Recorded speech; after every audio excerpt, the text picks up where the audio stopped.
Welcome to Calculus. Today we are going to explore a fascinating topic called concavity and inflection points. Have you ever wondered how we can mathematically describe the exact shape of a bending curve?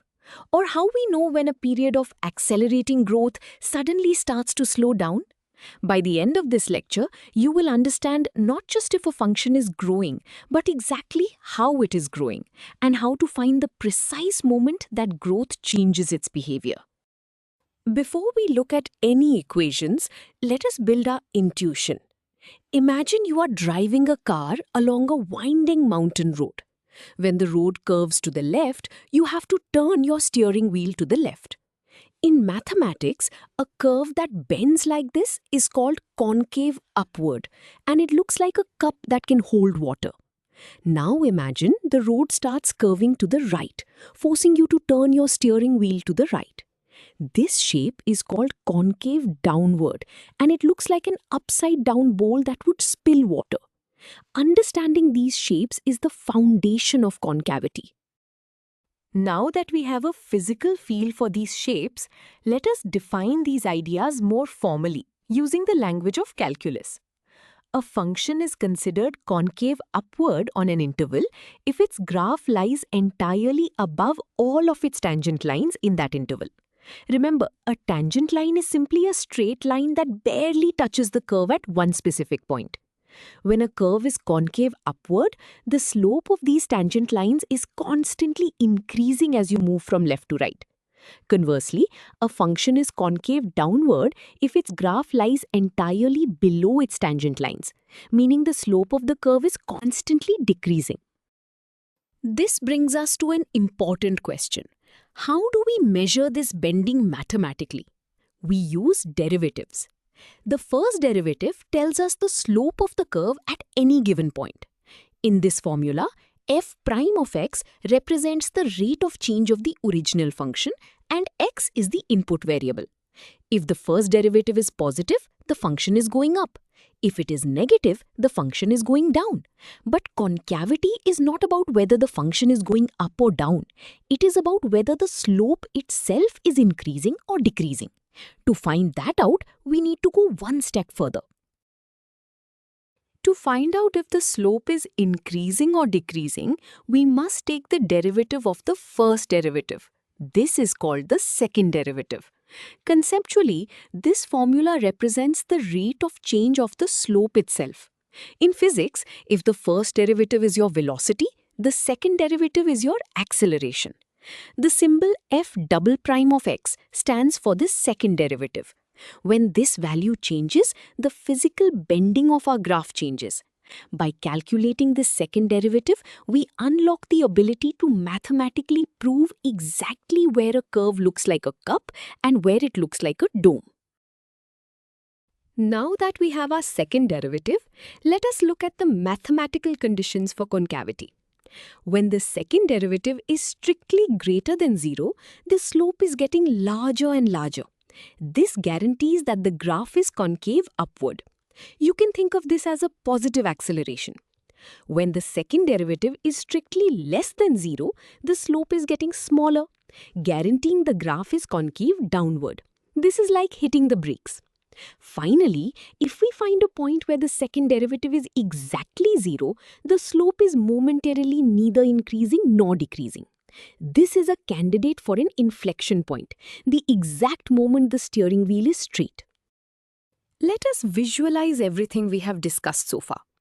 On your screen, you can see a curve that starts off concave downward, shown in red, and then transitions to concave upward, shown in blue. Notice the dashed tangent lines. In the red section, the tangent lines sit above the curve. In the blue section, they sit below the curve. The black dot in the middle is the inflection point. This is the exact bridge between the two behaviors. Notice how the curve physically crosses through its own tangent line at this specific point. This visual crossing is a hallmark feature of all true inflection points. Before we move on to more complex ideas, let us see this with a concrete example. We are given a simple cubic function, f of x equals x cubed, and we are asked to find its intervals of concavity and inflection points. To do this, we need the second derivative. First, we apply the power rule to find the first derivative, which gives us 3x squared. This represents the slope. Then, we take the derivative one more time, using the power rule again. This gives us our second derivative, which is 6x. This expression will tell us how the slope is changing. Continuing with our cubic function, we now need to find where the concavity might flip. We do this by setting our second derivative, 6x, exactly equal to 0. Solving this simple algebraic equation gives us x equals 0 as our potential inflection point. Next, we test the intervals around this point. If we plug a negative number into 6x, the result is negative, meaning the curve is concave downward. If we plug in a positive number, the result is positive, meaning it is concave upward. Because the concavity physically changes from downward to upward at x equals 0, we can confidently state that this point is indeed a true inflection point. Now let us determine the inflection points and intervals of concavity for a slightly harder polynomial function. We are given f of x equals x to the power 4 minus 6x squared plus 5. We will follow the exact same strategy as before. First, we apply the power rule to each term to find the first derivative. The constant 5 disappears, leaving us with 4x cubed minus 12x. Next, we differentiate this result again to find the second derivative. This gives us 12x squared minus 12. This expression is the key to finding our concave upward and downward regions. To find where the concavity might change for this complex polynomial, we set our second derivative expression equal to 0. This gives us the equation 12x squared minus 12 equals to 0. To make this simpler to solve, we can factor out the common number 12 from both terms. Dividing both sides by 12 leaves us with a simple quadratic equation, x squared minus 1 equals to 0.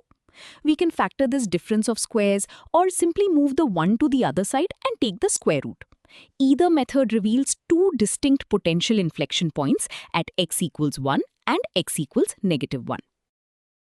We have two potential inflection points that divide our graph into three distinct regions. We must test a number in each region using our second derivative. For a value less than negative 1, like negative 2, the result is positive 36, meaning the curve is concave up. For a value between negative 1 and 1, like 0, the result is negative 12, meaning it is concave down. For a value greater than 1, like 2, the result is positive 36, meaning it is concave up again.